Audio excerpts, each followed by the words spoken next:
This week at NASA. Main liftoff. NASA astronaut Mike Fossum and Satoshi Furukawa of the Japan Aerospace Exploration Agency joined cosmonaut Sergei Volkov aboard the Soyuz spacecraft he commanded and lifted off from the Baikonur Cosmodrome for the International Space Station. Hatches are open. A little more than 2 days later, the trio joined the other members of Expedition 28 already aboard the ISS, Commander Andrey Borisenko, and flight engineers Garan and Alexander Samokutyaev. They're scheduled to return to Earth in September, while Volkov, Fossum, and Furukawa are slated to conduct experiments and maintain the complex through their return in November. 3, 2, 1. We have ignition and liftoff of Aquarius and the SAC-D Observatory on an international mission to study Earth's salty seas. Also sent aloft was the Aquarius SAC-D spacecraft, roaring off the launch pad at Vandenberg Air Force Base in California. This is a great day. Aquarius SAC-D is going to be making measurements in places that have never had measurements made before. From its polar orbit of the Earth, the NASA-built Aquarius, the spacecraft's primary instrument, will analyze the oceans for their comparative levels of salinity, or the water's saltiness, a major factor in the flow of currents that ultimately affect climate. It's going to tell us a bit about how the ocean circulates and therefore how the ocean contributes to moving heat around from low latitudes to high latitudes, making this Earth more habitable than it otherwise would. Data from the Voyager spacecraft and a new computer model suggests scientists will have to revise their notion of what transpires at the edge of our solar system. Magnetic field in the solar wind, where it interacts with the interstellar medium, which is way out there. It's 100 times the distance of the Earth from the Sun, was thought to be in rather straight lines, curving smoothly around. But what we found now with Voyager actually entering this region, as it usually is, it's much more complicated than that. This region appears not to be smooth as previously thought, but filled with a swirling sea of magnetic bubbles.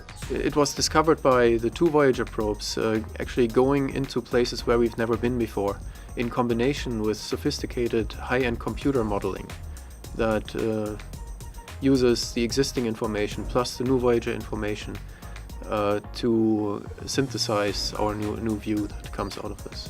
Comprehending the complexities of the outer edges of our solar system is crucial to understanding how cosmic rays are created and reach near-Earth space.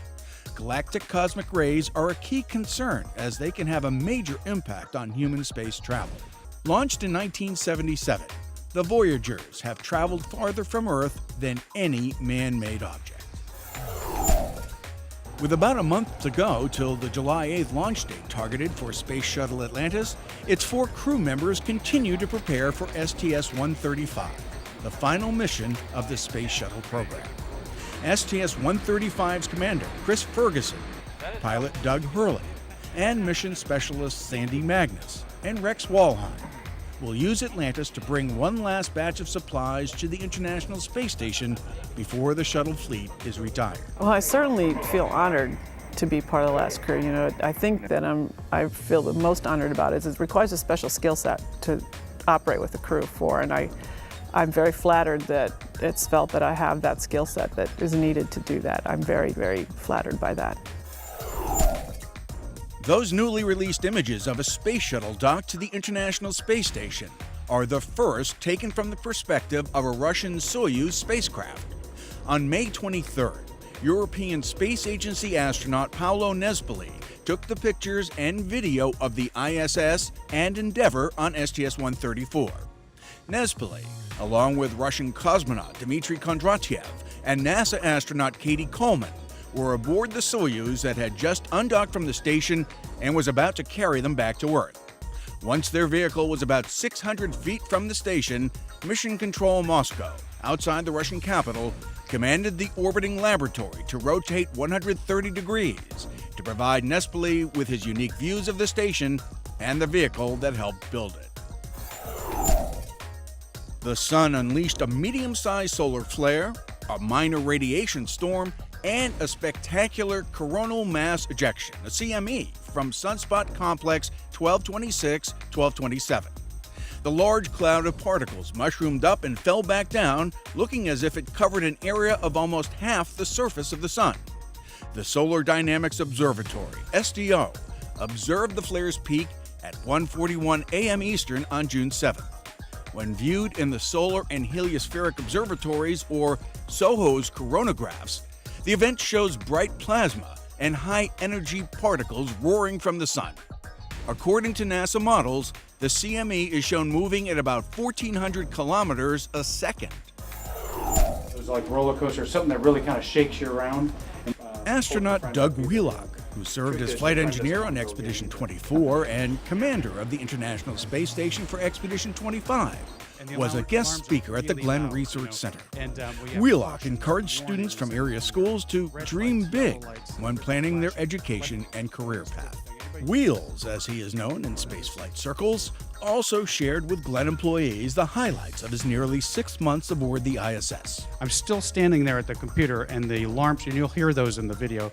We captured the sound of the alarms, and the alarms are really loud, and we have cautions and warnings, and they're red lights, yellow lights, everything flashing, lights turning off, fans shutting down. The space station sort of dying, like controlling itself but shutting down. His efforts, along with those of crewmates Tracy Caldwell Dyson and Shannon Walker, helped to restore the ISS to full function after a faulty pump module caused the emergency shutdown of half the station's external cooling system. On October 25, 1961, NASA announced plans to open a rocket engine test facility in Hancock County in South Mississippi.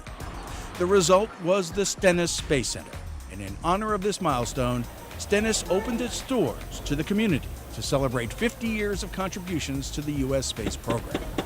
Activities of the day included speakers, exhibits, demonstrations, and interactive activities for children. Attendees also met former astronaut Scott Altman, shuttle commander of the final Hubble servicing mission. This NASA helium weather balloon is carrying not only the experiments, but also the hopes of 4 teams of high school students. They're the finalists in NASA's second Balloonsat high-altitude flight competition. The Glenn Research Center hosts the national competition, which offers high school students an opportunity to experience an authentic flight mission from start to finish. 3, 2, 1, let go!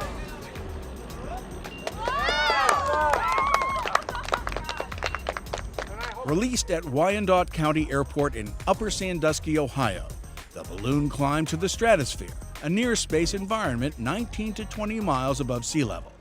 The onboard experiments, designed by the teams from Virginia, New York, Arkansas, and North Carolina, investigate solar power, atmospheric gases, and growing food hydroponically in near-space conditions. Glenn scientists and engineers are evaluating each team's efforts and will post the name of the winning school on the Balloonsat website July 1st. The champs will receive an award at their school in the fall. And now, centerpieces. 1, 2, 3. Yummy Homerama! In a summer party fanfare, the Tidewater Builders Association of Virginia Beach, Virginia kicked off its spring Homerama showcase of homes. Featured was the Space Exploration House, constructed in cooperation with nearby Langley Research Center. Throughout the house are more than 20 NASA spin-offs, commercial products that incorporate NASA-developed technologies in their design or manufacture. These include a commercial application of aerogel, a high-tech insulation used by astronauts against the extreme temperatures of space. Other products and systems on display that have spun off from NASA research and development included light bulbs, cosmetics, clothing, footwear, aeroponic gardening, and baby food. I am a sponsor of NASA. I believe in it, and I just can't tell you how excited I am to have NASA participate. The Homerama spotlight on NASA was shared with former astronaut Susan Kilrain, who in 1997 piloted 2 space shuttle missions. Hello, Seattle, from the International Space Station. Astronaut Mark Kelly made a surprise appearance during the Seattle leg of the current world tour by Irish rock band U2. What's on your mind? Before a crowd of thousands, lead singer Bono dedicated their award-winning hit, Beautiful Day, to Kelly's wife, Congresswoman Gabby Giffords, who was recovering from a gunshot wound, while Kelly enthusiastically greeted the crowd and sent a heartwarming message to his wife in a pre-recorded message from his time aboard the International Space Station during mission STS-134. Tell my wife I love her very much. She knows. Houston, we have no problem.